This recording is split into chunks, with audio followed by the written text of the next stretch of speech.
Hello, hello, hello. How are you doing here?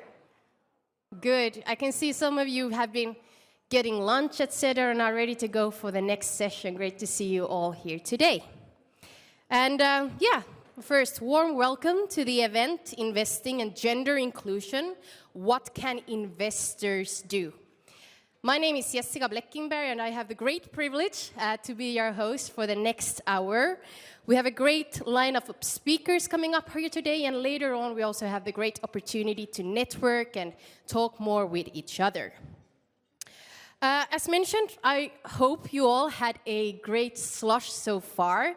It's been a long time since we had these opportunities to kind of like meet each other and kind of like connect and also reconnect with each other. So I think we still have some hours to go left of Slush, so let's make the most out of it together.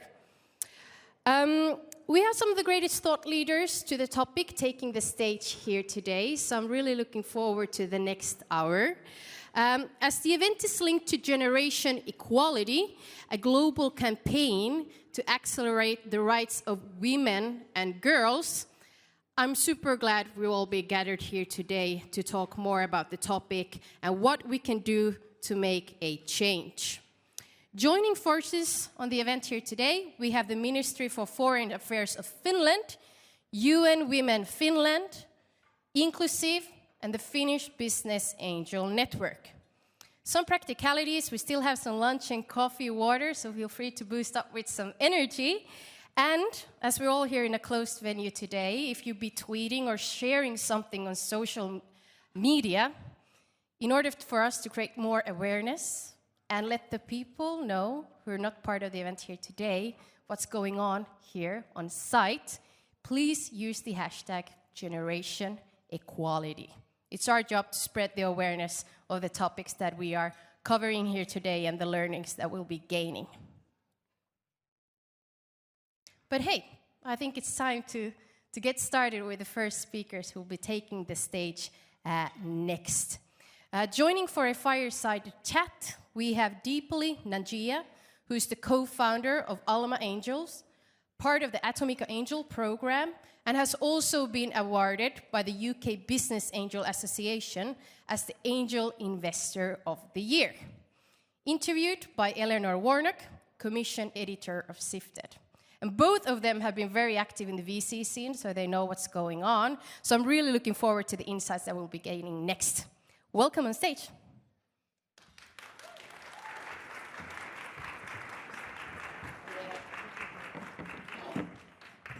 Hello. Is it on? Okay, perfect. Yeah. I think so. Perfect. Well, it's such a pleasure to be here with everyone. This topic is something that Sifted is really, really passionate about. And it's also personally really exciting to me to be together on stage, since I've known Deepali since my Atomico days, where I worked before coming to Sifted, and have seen Deepali kind of blossom in the angel ecosystem. So I'm excited to talk with you about lots of stuff today. Thank you, and thank you everybody for coming, and so many faces I see in the audience. Thank you for your support. Perfect. So I thought we'd kind of like start our conversation off with contextualizing the gender funding gap and really the lack of diversity that we see in funding and in tech in general. So to you, Deepali, what do you think is the real reason we have the gender funding gap?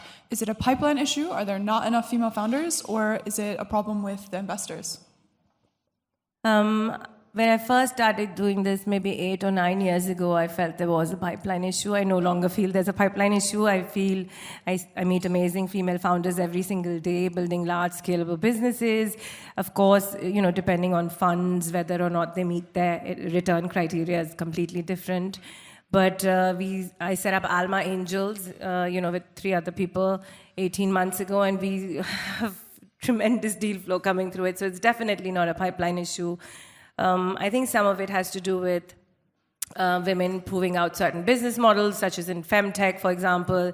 And the more exits we have, the more female-run exits. I had an exit earlier this year in Pension B, so we have Dark Trace, we have Bumble. The more female exits we have, I think some of VCs also FOMO and you don't want to miss out, and they probably start thinking we want to invest in these women that are building these businesses. So definitely not a pipeline issue, but there is, of course, biases that exist. There's biases that exist in all of us. I'm sure there are biases that exist in me. I probably compare 2 female-founded teams. So there are certain biases that we need to work on, of course. And you've worked with many, many female founders and also founders from backgrounds that haven't traditionally had access to capital. What are some of the challenges that you see those founders have? What are the most common kind of hurdles that they have to clear? Yeah, I think access to network is a big thing. Which is why when we set up Alma, we wanted to create a 2-sided marketplace where women could just apply to us without, any barriers to entry. So just fill out a form and get access to, cold access to investors. I have cold females reaching out to me cold, but usually access to network is a problem. A warm intro is always easier. It just sits on top of the inbox, right? And access to early stage funding. Many women don't have access to friends and family rounds, and I'm always advocating, for example, in the UK, that we have more grant funding for women, and that we have a higher tax break, like a higher SCIS or EIS allocation, but clearly have not managed to get that yet. But I would think access to early stage funding and access to VCs, getting that first meeting in, is quite hard. And how have some of these female founders come to you or found you? Like, tell us some of specific stories about how they've come to you. Yeah, so obviously they now apply to Alma, but I get a lot of direct inbound. Last year, I invested in somebody. It's a bioplastics business. She just reached out to me cold, had done enough due diligence on what I like to invest in, sent me an email. I met her. In the first meeting, I knew I wanted to invest in her. Now she'll be raising seed, in the new year. But yeah, I would say that a lot of people reach out to me cold, but just like everybody else, even I have so many hours in the day, and I'm sure I miss certain emails. So please, if you ever reach out to me and I haven't responded, please feel free to reach out to me again and nudge me, because it's only human that things are falling through my inbox as I get more and more deal flow. But now that I have Alma, people reach out to other Almas, which has almost become a term like Google. But people reach out to Almas. There's, other Alma members have Alma on their LinkedIn, so you should feel free to reach out to them, and they can propose you to the Alma community. So you've talked a lot about Alma. Can you kind of introduce Alma? What do you guys do? Yeah, tell us about it. So Alma is a community of angels that we set up really 18 months ago. So set up in December 2019. We did one offline event, and then we did one in January. It was really quite, having a chat with one of my co-founders, Ella, and I said, I keep seeing the same angels over and over again. There are not enough female angels. And she's like, oh, let's do something about it. So we did like a MVP type thing. We did a physical event at Local Globe's offices, invited a few founders, invited a few angels. And then we went online. We did another event in January, then went online during the pandemic, created a WhatsApp community, wasn't sure what it was going to become, and suddenly it grew and grew and grew, and before we knew it, we were 250 people on WhatsApp, just sharing deal flow, doing due diligence together, and investing in women, and before we knew it, we had invested close to $4 million into women in 18 months. And yeah, that's what we do. It's a free community to join. We do have an annual membership, which is free, but we do expect that people who join are investing and engaging in the community. And it's not exclusively women. We have 30% men, and we have some amazing men in there who are writing really a lot of checks into female founders. So it's men and women, because we can't really move the needle without having men in the game.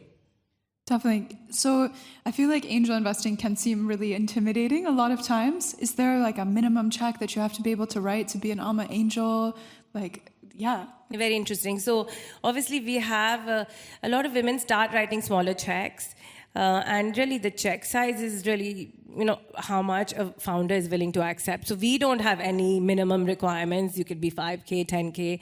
But a lot of our founders actually, a lot of our angels are such value add that the founders are willing to take, smaller checks. I think last week I was in a call, we were looking at a health company, and I swear I left the call and there were like these 15 amazing digital health and, pharma women on there. And I was like, this is really powerful. And I can see why people would want those women on their cap tables. Okay. And I I've also like talked to a lot of female founders and also male founders who have worked really hard to go out and try and find female founders for their cap table.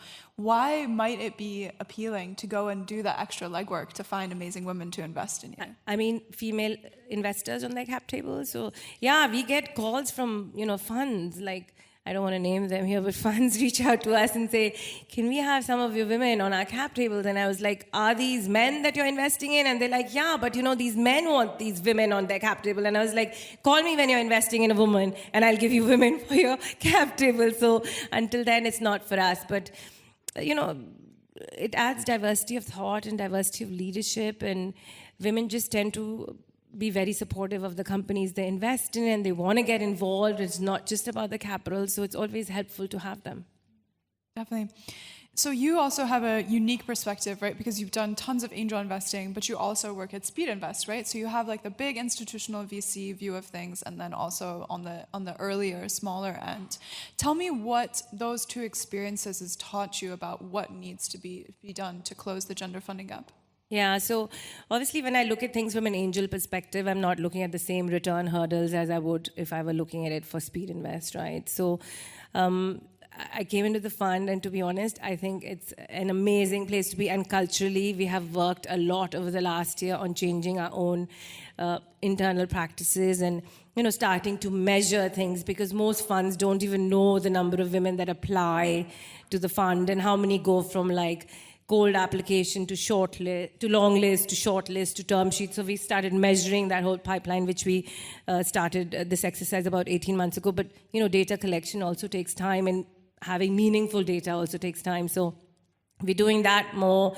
We are also looking at our own internal processes and seeing where does the bias exist.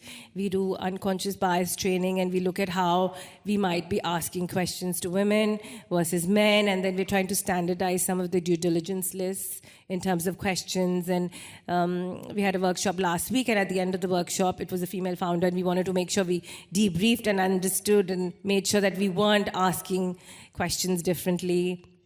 We have also looked internally at our own policies and procedures for our own internal female IMs to make sure that they understand their career progression.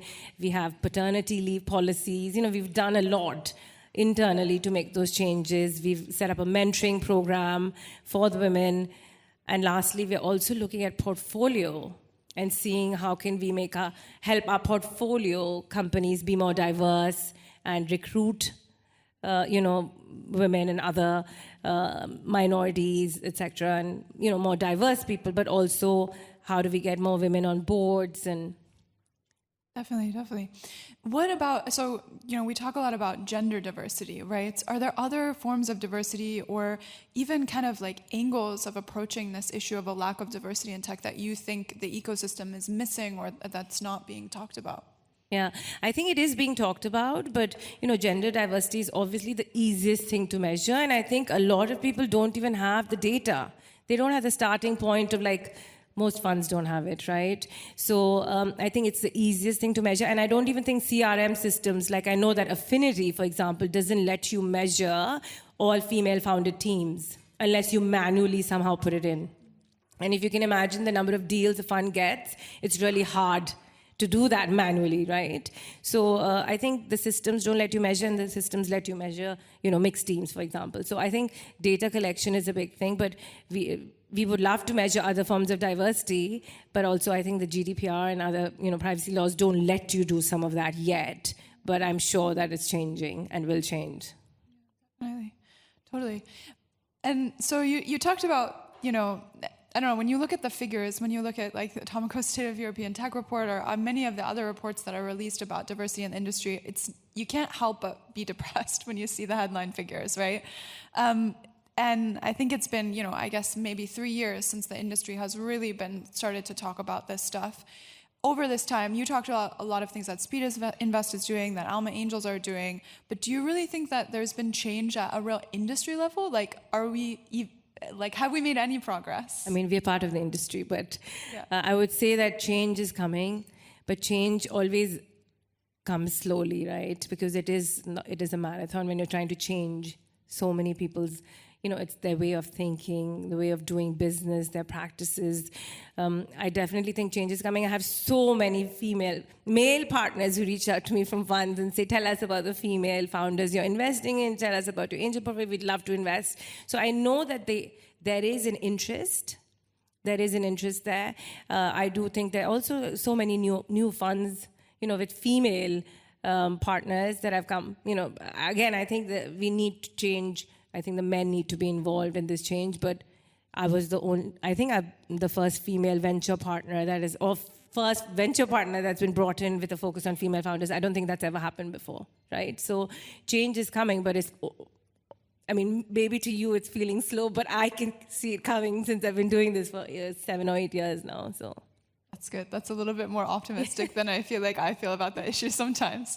I'd love to dig in deeper a little bit around that, the role of women versus the role of men, right? Because I feel like sometimes female investors, angel investors, or even women working at VC funds can kind of feel like the burden falls on them to back female founders. They're like, okay, we got a femtech deal and I've been the person that's been asked to do due diligence on this, and the men haven't been leading in so much. What do you think about the balance between the responsibilities? Yeah, I think that does happen a lot. And you get forwarded things because it looks kind of female, not just femtech. So they're like, you figure it out.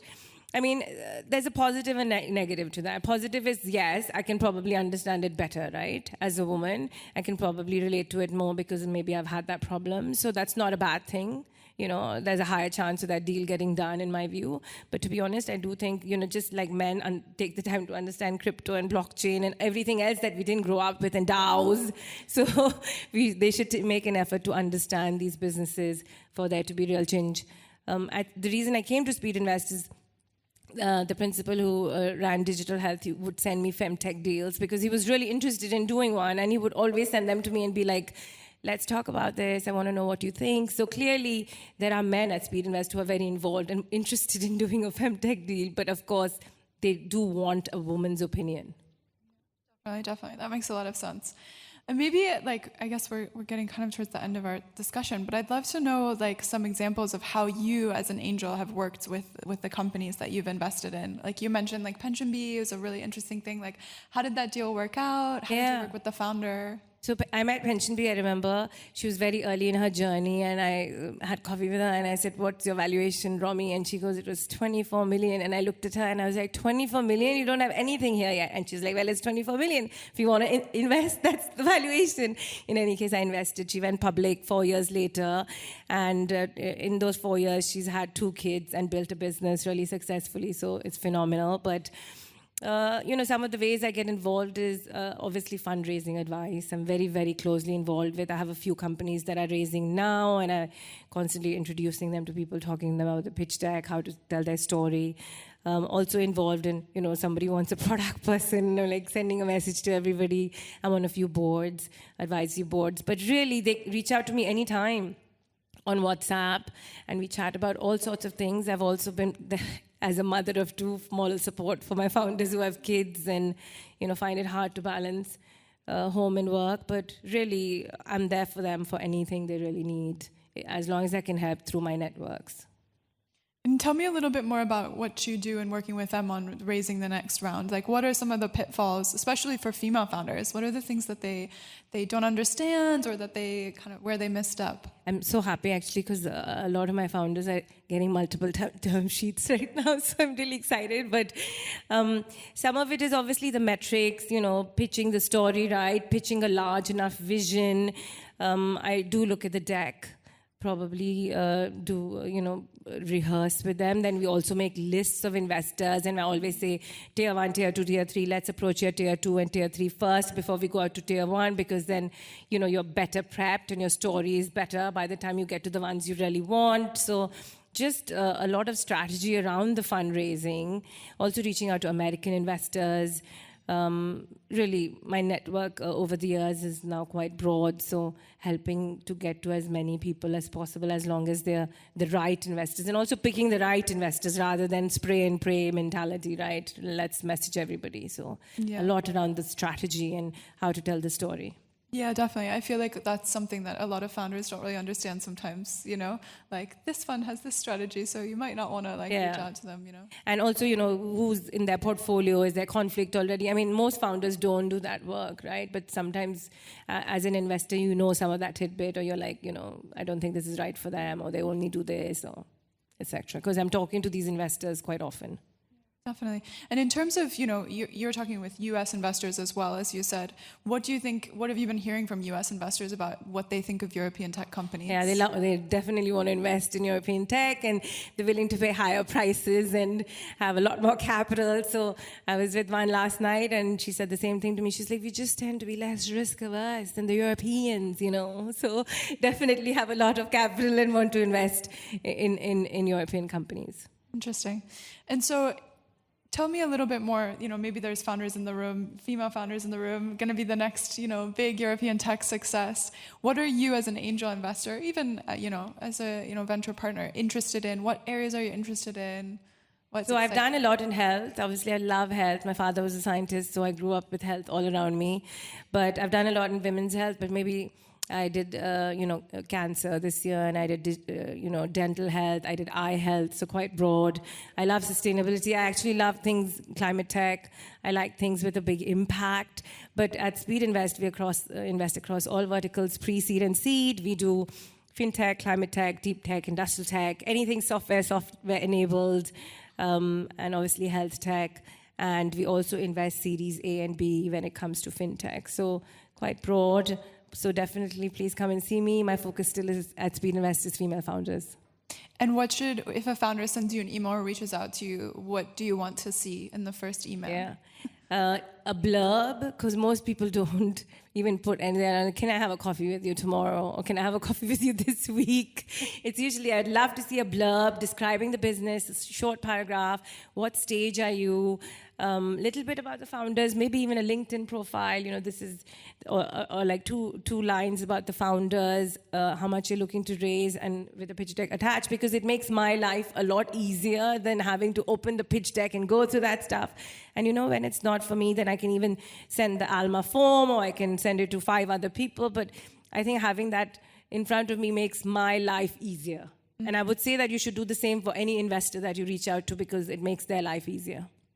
Definitely. And as an angel, what kind of due diligence are you doing? Like, you talked about some pretty complicated areas, right? Like dental health. I know nothing about dental health. How do you get into that? So not just as an angel, I think any investor will never know as much as the founder. You have to educate yourself, right? Like we have to do in most sectors.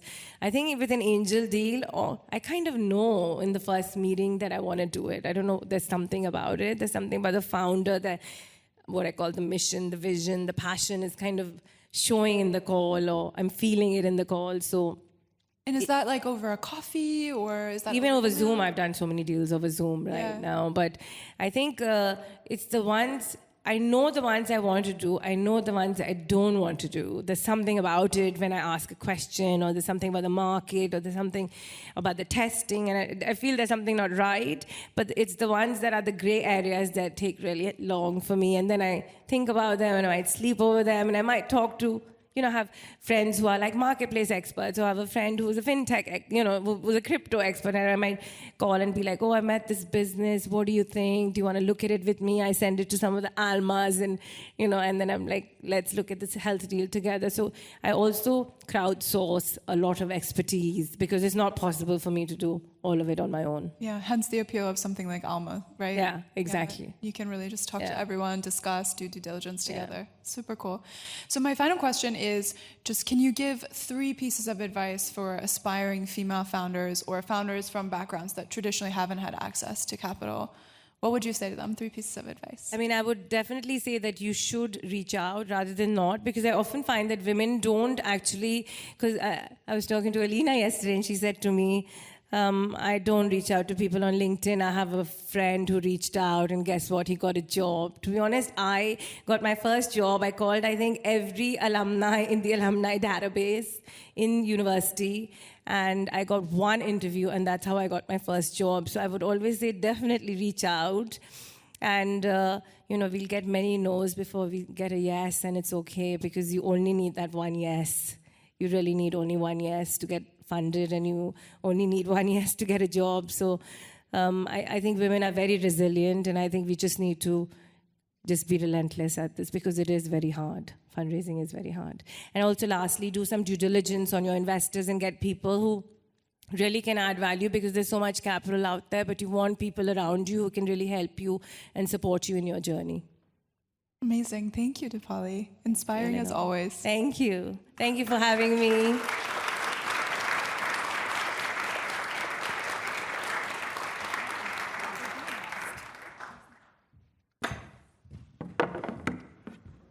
Thank you, Deepali and Eleanor, for great advice to aspiring founders and anybody here on how we can kind of like close the gender gap here. And what Deepali mentioned about change. Change is what we need. Change is what we're doing here in this room. So really looking forward to the great encounters and insights and next steps we all will be taking in order to ensure there's a more equal world for everybody in the ecosystem. Next, we're going to be talking about the generation equality.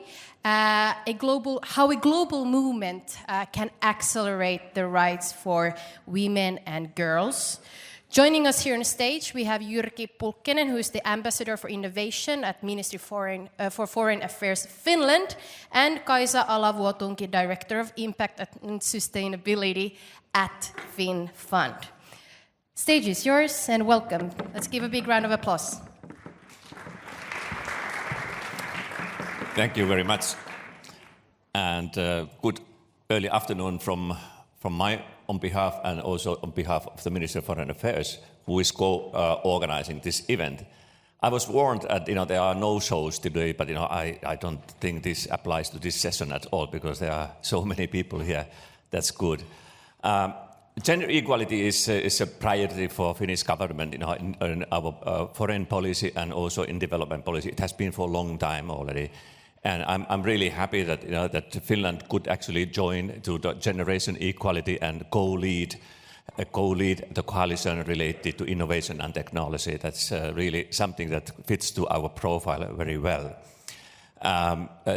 Technology, tech sector, especially ICT, is one of those fortresses that are still not equal. We know that globally, something like 35% of the labor force in this sector are women, so it's very far from equal balance still. And if you look at the entrepreneurs and the owners of the ICT businesses, it's much lower. It's really a big challenge also in many of the countries to get funding for the businesses.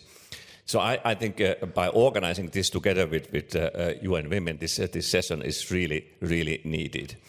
It's really good.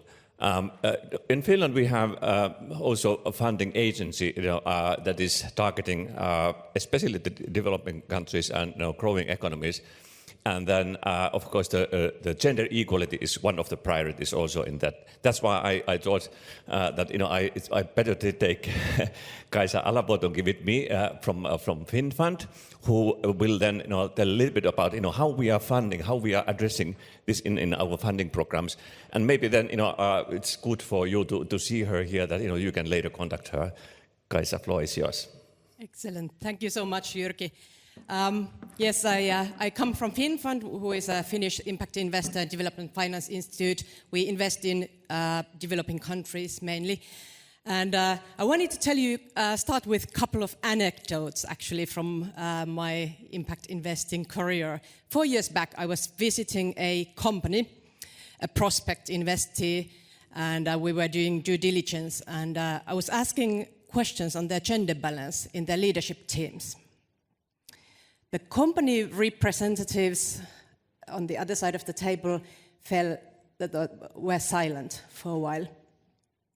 And then they started laughing. What does it have to do with anything? They were asking. Well, just last week, I was visiting a podcast. I was guest in a podcast together with a very seasoned corporate finance executive from North America, discussing impact investing, impact investors. And he told me last week, Kaisa, just forget about the impact investors. Gender equality is one of the most important themes for any investor. And why? Because it makes the most business sense. So from being laughed at to making the most business sense in just 4 years. And this is what we see. Deepali said that, okay, she's seeing the change coming. And we see it very, very clearly. So what happened during these 4 years? Of course, companies and societies actually have slowly started to realize the benefit of diversity, profitability and innovation in the companies, but also investors, global investors, impact investors and other investors have also realized that, okay, we have to do something, and we are also the kind of the key to the change. So a few years back, we came together and started saying that, okay, we want to allocate more money on gender positive companies or gender transformative companies, and how to do that. And very, very quickly, we started realizing that we have no clue what the other person is saying. Everybody has their own definition. What is a gender lens investing or investment? How do we measure it? How do we set targets? We had no criteria in place at all. Well, there were different frameworks, obviously, going, especially coming from the public financing sector, but for private sector, none. So we came together and kind of sit down and came up with a framework. It's called 2X criteria. You can go online and check it out. And that has very rapidly taken over by the whole, not the whole, but many impact investors and also commercial finance institutions. And it's a very simple framework, but it allows us to measure, to set targets, to measure, monitor, and be more ambitious also in our actions. So this is, I think that brings hope, and generation equality is also one of the kind of key initiatives that brings together very different players so that we can find common ground that we can work from, learn from others. Obviously, that's always important, and also kind of apply best practices on the field. But I see a lot of potential. I'm sorry I'm actually here today talking because I think we should start sending men also to talk about the issue. I can say that for example, putting gender indicator in the scorecard in your investment teams, it's a great push towards people getting interested in finding those projects or finding those investments that has some kind of a gender aspect. So I want to just leave you with the thought that gender equality makes a lot of business sense. And I'm very happy to be here today and looking forward to the panel discussion. Thank you.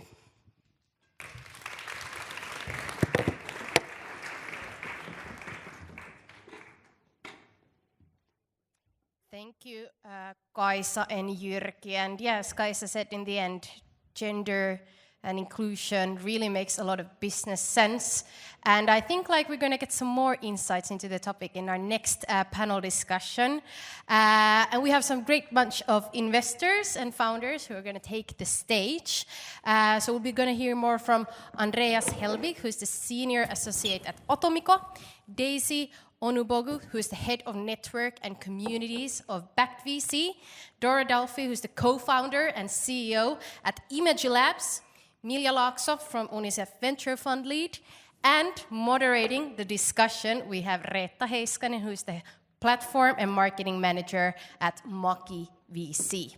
Looking forward to a great discussion. Let's give them a warm round of applause and let's learn more.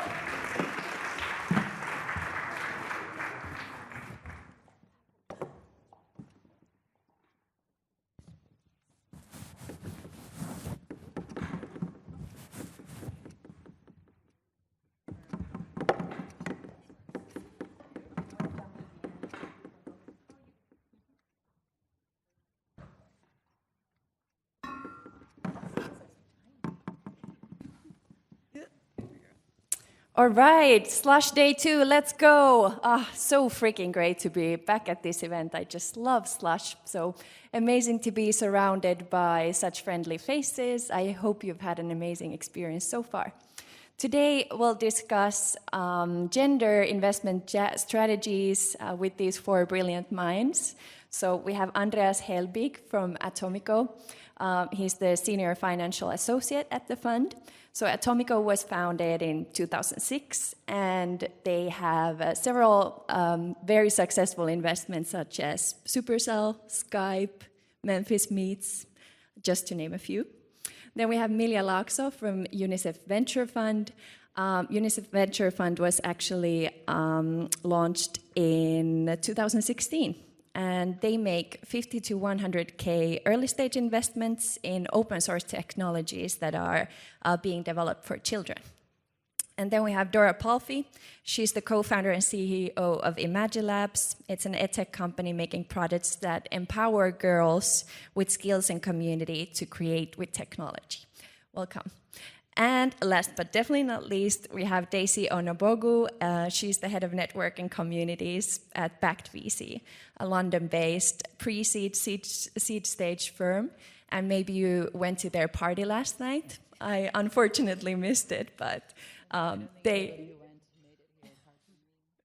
host one every year at Slush. So super amazing to have you all here. And I think this topic is one of the most important ones at Slush this year. So amazing to have this crowd here. The latest report by Unconventional Ventures provides us with more information on how much venture funding actually women receive in the Nordics. According to the report, in 2020, all women-founded startups raised only 0.7% of investments. 7.3 went to mixed gender founding teams, while all white men teams raised 92%. It feels like we have been having this same discussion for several years now, but according to you, Daisy, what do you think is the biggest reason why the situation doesn't seem to improve in the VC world? So I learned about something a year ago that I think helped when I was feeling incredibly depressed looking at the stats, which is a concept that exists in marketing when you're trying to figure out how to craft your strategy. You need to figure out where is your audience at. So is it that they have no context? So is this just an awareness campaign you need to run? They don't even know that they have a problem to begin with.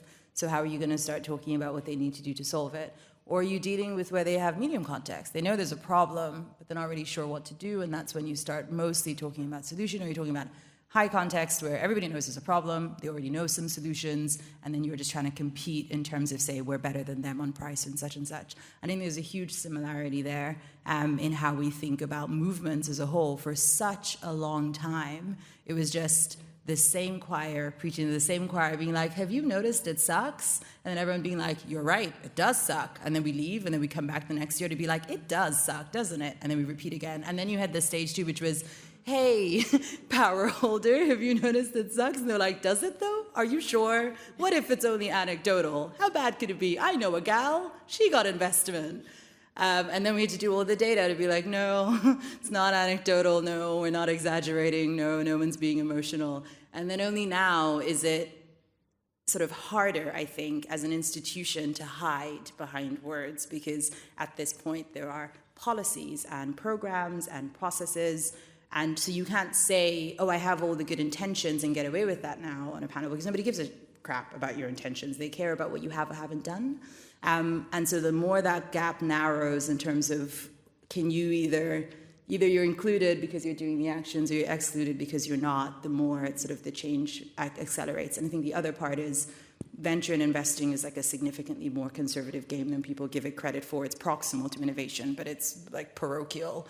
And so nothing moves very quickly. It takes a very long time for something to be accepted, and then it's sort of all at once. So we invested in a black female-founded company. They were the 9th in the UK in a decade to receive investment, possibly ever, because I have no reason to believe it would have been better previous to a decade.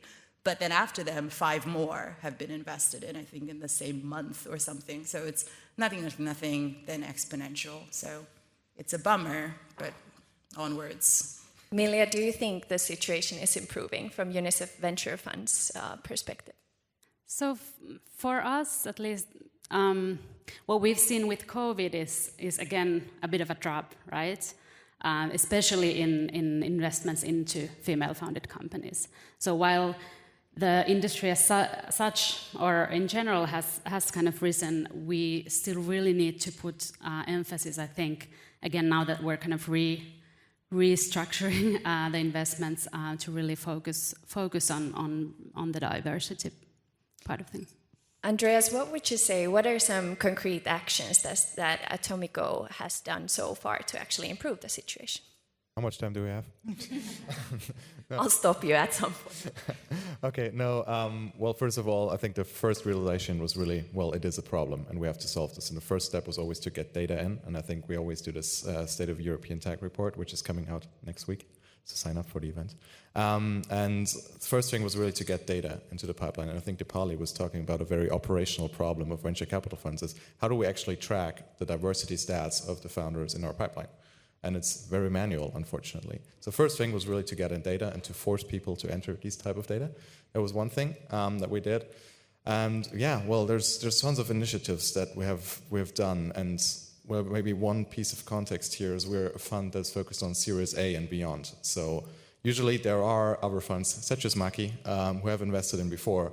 So we could basically lean back and say, well, you guys, you earlier stage guys, use all of this. And well, basically, if all of these graduate, and then, well, we're going to invest in diverse founders if you have solved this. So that would be an easy thing to do.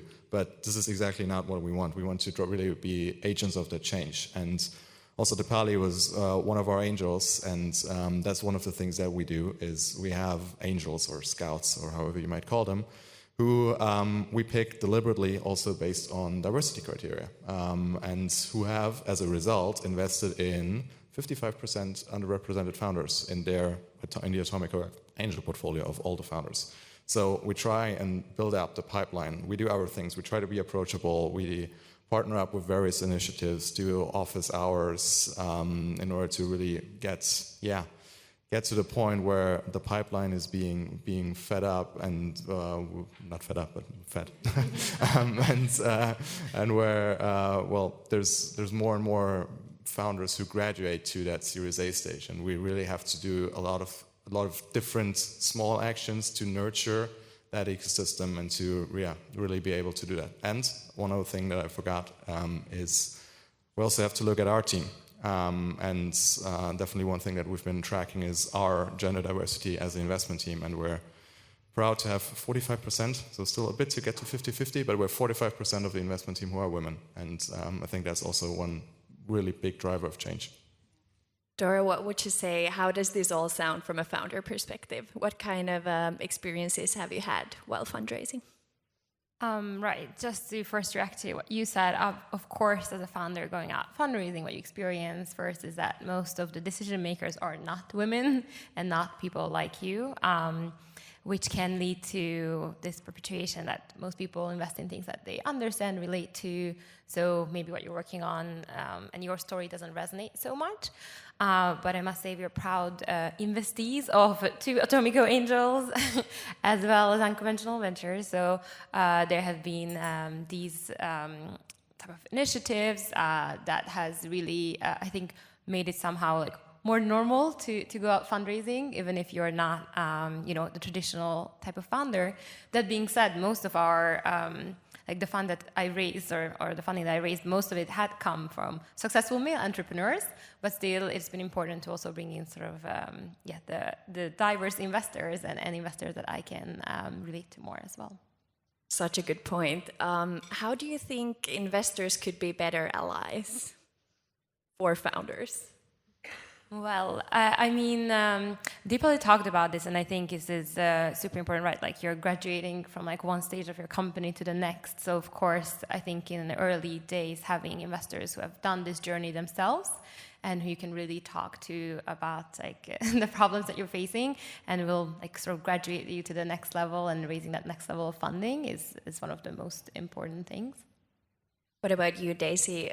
How do you actually improve this at Backed? So what are the concrete actions that you've taken? I think we have a very similar approach to Atomico, but that's sort of unsurprising. If you take a problem and then you segment it down to its constituent parts, it's pretty likely that the process that you'll develop to react to that problem will be very similar to anybody else who's also taking it seriously. And that's again what I mean by the sort of there's less and less space to hide, because it's not a complex thing to do, it's just a hard thing to do, because you have to make yourself slightly uncomfortable in the initial bit by making time for new activities like manually entering in data so that you can start to see a picture over the course of a week of everything from what's coming in our pipeline, because if we have an exceptionally unbiased process, but we have 96% sort of white male founders to consider from the outset, then it doesn't really matter how good that process is. So where are our sources coming from? And so we started tracking data across everything from like what comes into the pipeline, what gets converted from looking at a deck to first meeting, what gets sort of moved on from first meeting onwards, what ends up to figure out like where are the cracks, like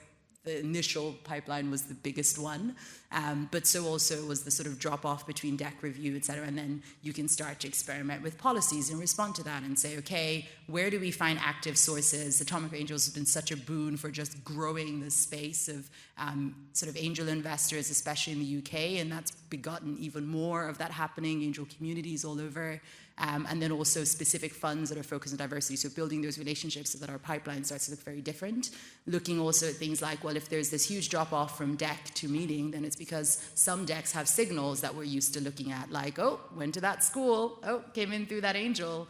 And where those signals are absent, those decks don't convert as well. So, okay, can we attach a benefit of the doubt policy where unless there is absolutely no basis, and you have to defend this in the IC, in which this company could scale, you have to take that first meeting and give that individual their best chance at being able to articulate to you what they're trying to solve and why they're trying to solve it. I think that's sort of actually probably when I was the most depressed about this work, because then it became clear just how simple it is. It's not hard. There are people who will spend their weekend trying to wrap their head around quantum computing but find it complicated to understand that if you don't have enough diversity in your top of funnel, it won't work. If you are biased in this particular direction, use this mechanism to unbias and on and so forth. But on the good days, I see that increasingly this work is happening. Diversity.vc, for instance, has an audit process that essentially lets funds do this. What we've had to do manually has now become quite accessible through that program, and something like, I think, 60 funds now across Europe have already taken it. So this is what I mean by feels like nothing for a while, because all of the instrumental foundation bits are being done, and then quite suddenly it feels like a lot is happening. And so maybe I'll eat my, what is the phrase? Eat your hat? Eat your whatever next year. But I would like to think that the sort of statistics we'll be looking at next year will already be radically different. And maybe one thing to add to this, actually one of the more underrated angels of change is the limited partners, the investors who invest in funds, who really ask for, how's your diversity looking like in your funnel?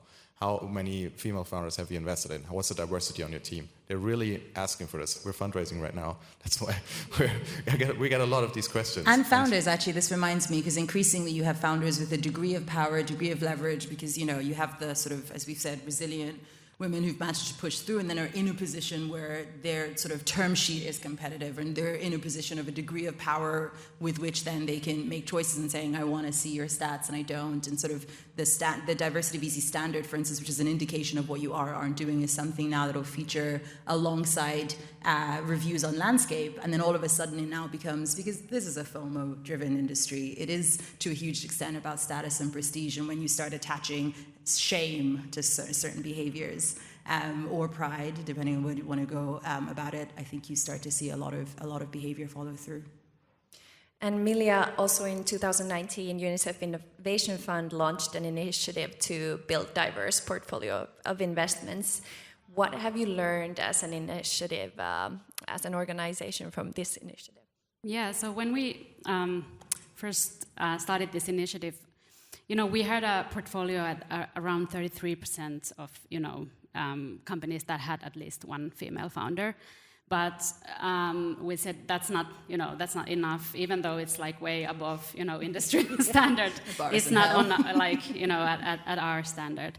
So what we really started to do is like working out loud on this. So many of the same things that the colleagues here have already highlighted. So looking at our, you know, at our processes, at our pipeline and so forth. A few things I would highlight. One is that, you know, language and imagery matters a lot. So, you know, just how we put out calls, and even just like having that line of like, you know, female founders are encouraged to apply, really makes, you know, a big difference. Obviously, being very mindful of the kind of networks and networks and communities that we approach, and just, you know, talk to them about wanting to build a diverse portfolio, and you know, helping us in sourcing in that way.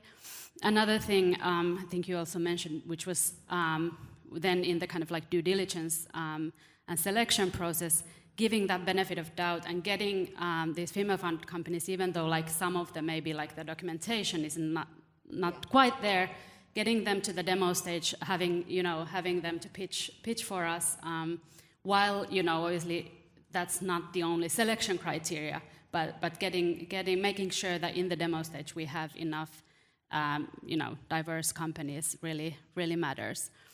Something I'd love to add there if we still can, because I think often when we talk about some of these things, there are people then who take that as, so women need stabilizers, women need a little extra help, minorities do. Like, that's not it. It's that there is actually a knowledge gap. Like, that's the difference that happens when you are white male, you go to Oxford, you go to Stanford. It's not that you're clever, it's that you know the rules, and so you're less likely to screw it up. If you walk in and you have your shoes on your feet and your gloves on or you have your shoes on your hands and your gloves on your feet, everybody thinks you're ridiculous, but it's because nobody told you that that's how it should work. It doesn't matter how clever you are, if you don't know, you don't know. So when somebody returns a deck that looks silly, it's because they haven't spent all their time like looking at their friends' decks, doing MBAs where that's specifically drilled into you, and the same archetype that we all look for, that sort of glossy, like illustration of the day style, that has to be articulated. And when it isn't there, it's not because the person is lacking, it's because we have not done a good job in like transparently distributing that information. Yeah, definitely, and particularly, you know, in the context that we invest in. So we invest in only developing and emerging economies, and obviously, like, especially there, this is something that if already in Nordics this is a big problem, you can imagine that's it. What we've really learned that it's, again, like, it's not a pipeline problem. When you start doing these things, our most recent blockchain cohort, and, you know, blockchain is a, you know, traditionally you would say very male heavy dominated field, that cohort is 60% female founded in our cohort. So it can be done, right? Dora, what are your thoughts? I think that was really interesting what Milja pointed out, that maybe it could even help if VCs add on their websites that female founders are encouraged to apply. Is that problematic, or would it actually help founders to apply? Yeah, that's an interesting question. I'm not sure. Also, yeah, I've been to so many of these conferences, right? And oftentimes it's like, yeah, send a cold email. But then most people are like, no, like, that's never going to work, right? So if it says, like, female founders are encouraged to apply, we'll be like, still nobody's going to look at it. So I think, but what you mentioned about the pipeline and it not being a problem, it's actually something I'm really curious about.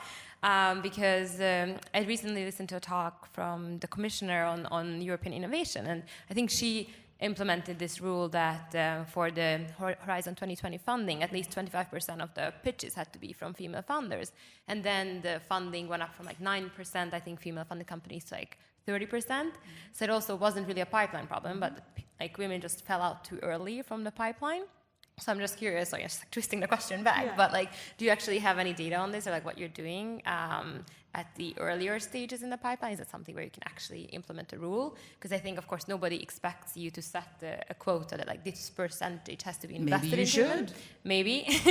I guess the famous Sequoia quote on not lowering the bar, we don't expect that, but just like giving that opportunity early on. Yeah, I'm a firm believer in that. And I think you're completely right. Something that people forget, and there's this great analogy that I love, is if there exists sort of like a gap between where people are and where you are, and you have spent your time burning any attempt to build a bridge over and over again, and then eventually you're like, yoo-hoo, you're welcome. You can come over anytime. What are they supposed to fly or swim? It's not enough to just indicate that people are welcome. You have to go and reconstruct all of the pathways that you've been dismantling since the beginning of time. And so that will require putting in a modicum of effort. That might mean, where are you advertising? What are the languages that signal to a people who are more cautious about putting themselves out there because we have been repeatedly repelled? How do you articulate yourself so they'll hear you? Who is the bridge that speaks their language, speaks yours, and then can conduit between? But it's interesting that no matter what people try, as soon as they do, floodgates are open. You get one female founder invested, they bring 15 more. And so we repeatedly see this proof of it's not a pipeline problem. It's a connection problem. There isn't a bridge there, and it has to be built by any means necessary. And there's so many examples to take from of things that have worked that to not do it just represent sort of like, a willful decision to maintain the status quo.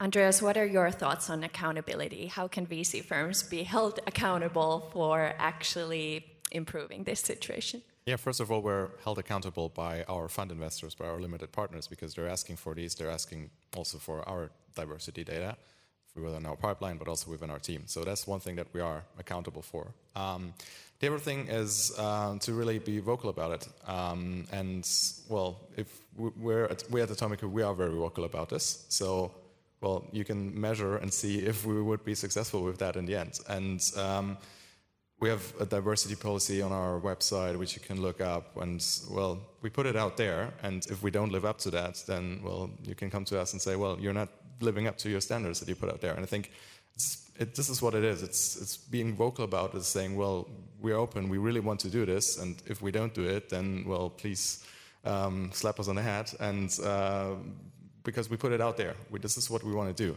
And create public accountability, create also kind of more private to LPs with setting goals, etc.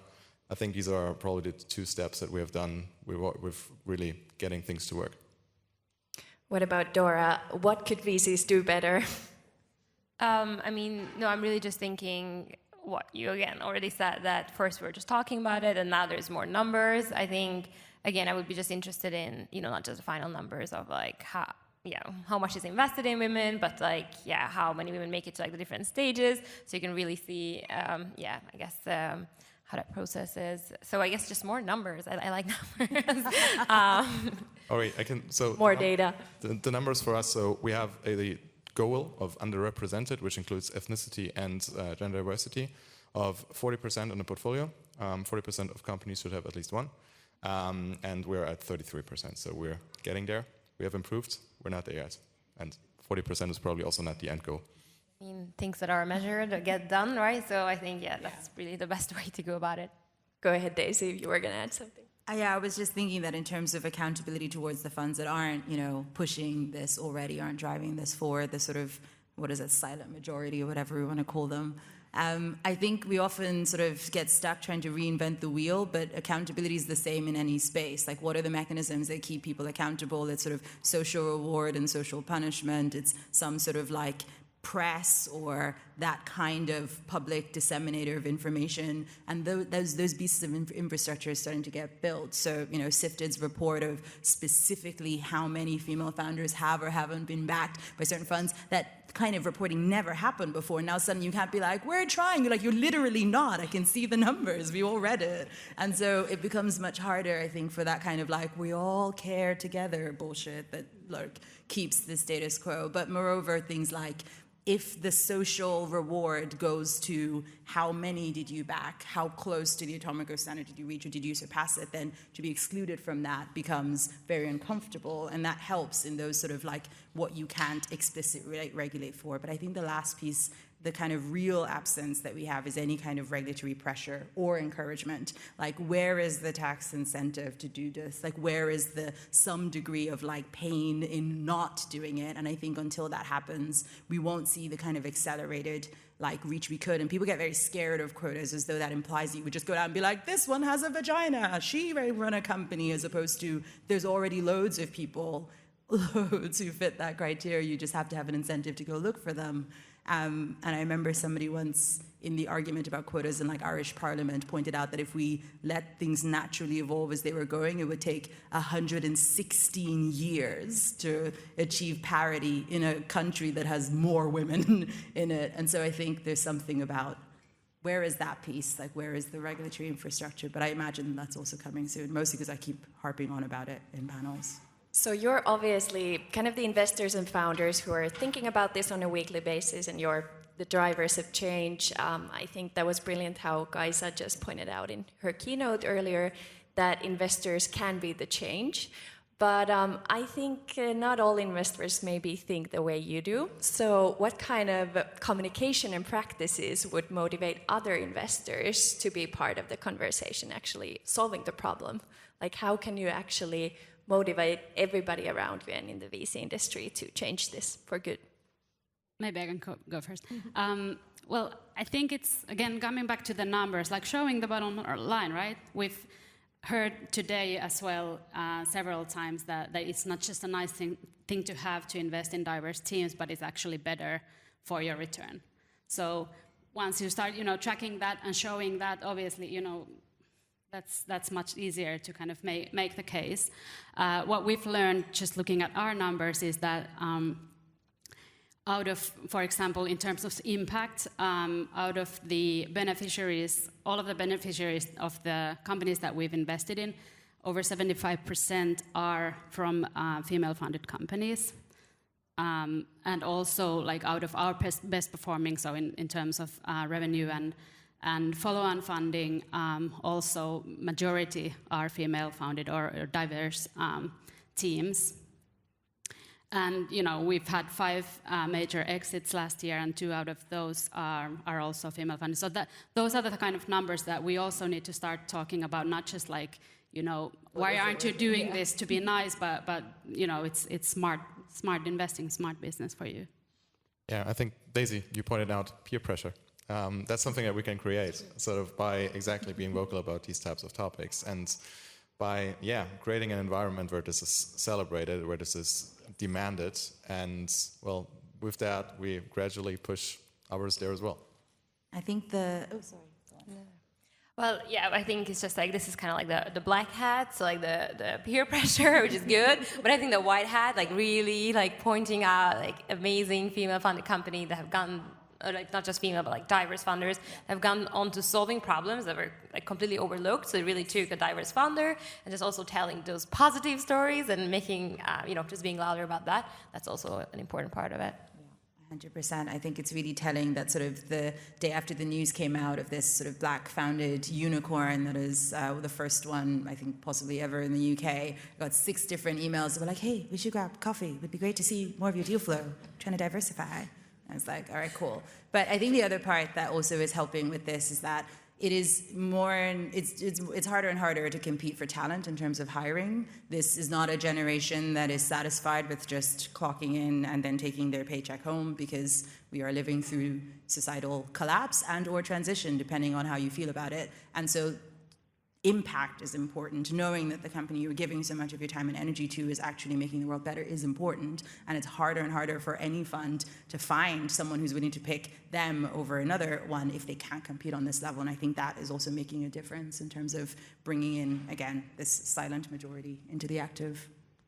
Let's dive a bit deeper on the reporting side. So we've been talking about it a bit, and also Deepali mentioned how, for example, in Affinity, you can't really track this very properly. So what are some like reporting and metrics that could encourage inclusion? And overall, is it beneficial to measure that?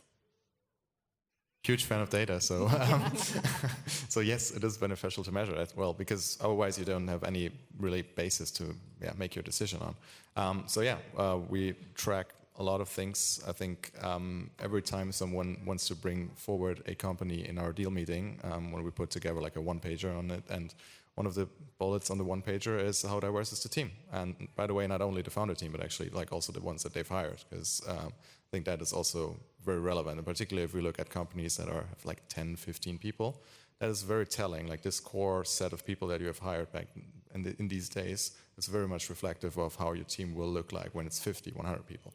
So trying to track numbers, also go beyond the founders, go also look at the wider team and track these at different stages in the pipeline. I think that's also one of the things that we've learned a lot about, is that we're actually more likely to push underrepresented founders further in the pipeline, and probably because we have a bias towards that, because we like to push them forward because they are that, and then they have a higher drop-off rate. That's something that we've learned because we looked at the data.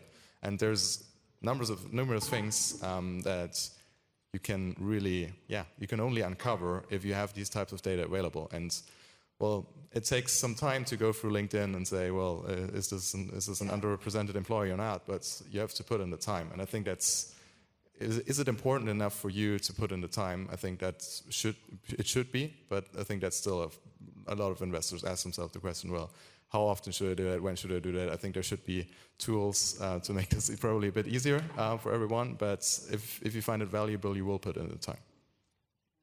I think one of the things that makes a big difference is just having a champion who's at the end of the day responsible for herding the cats and shaming people into not doing or into doing it, or whatever approach that you want to take.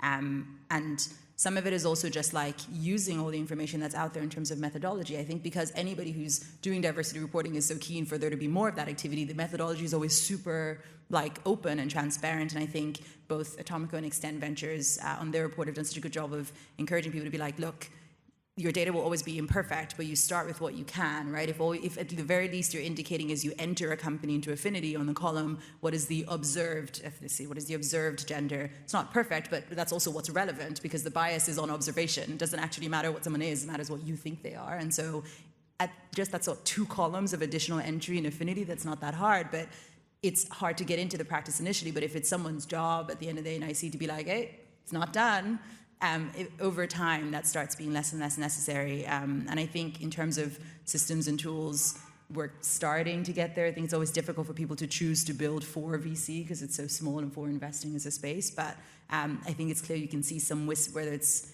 Deal Room or Crunchbase starting to add some of this information, starting to add some of this data. I think tooling will follow. But a good starting point is just whose job is it to care about this strategy? And who can at least start encouraging the most basic, of behaviors. We actually have a Slack bot that is shaming if companies in that exploratory diligence stage and diversity is not added. Yeah, we use an outsourcing operational company to just do at least some of the additional ones. We're like, you have eyes, you can look at LinkedIn and see what you see, then we'll go over it sometimes and check. And it didn't cost that much in the grand scheme of things. Would just maybe add, apart from quantitative data, really telling those qualitative stories and being able to show those role models. That's something that we've seen that also really makes a lot of difference. So for instance, we launched this kind of masterclass series for early stage entrepreneurs, really just highlighting industry experts that happen to be female in the industry, as well as really giving a lot of visibility to the female founders in the portfolio and kind of building those role models from there up as well. Daisy actually this summer in June posted this really interesting blog post about your diversity and inclusion journey. And I was thinking about can you describe that moment when you realized as a fund that you need to do better? Because I think you were super open about that blog post. The situation wasn't perfect first. Oh, no, so what happened then? I think it was mostly they hired me and I'm really troublemaker-y. And it was one of our first meetings, and I was like, you guys are very well-intentioned, but this portfolio is, 89% white men, so there's a disconnect between your intentions and what's happening, so maybe we should start taking this more seriously, and maybe we should start doing more than be well-intentioned. And so that was some initial conversations around data collection, et cetera.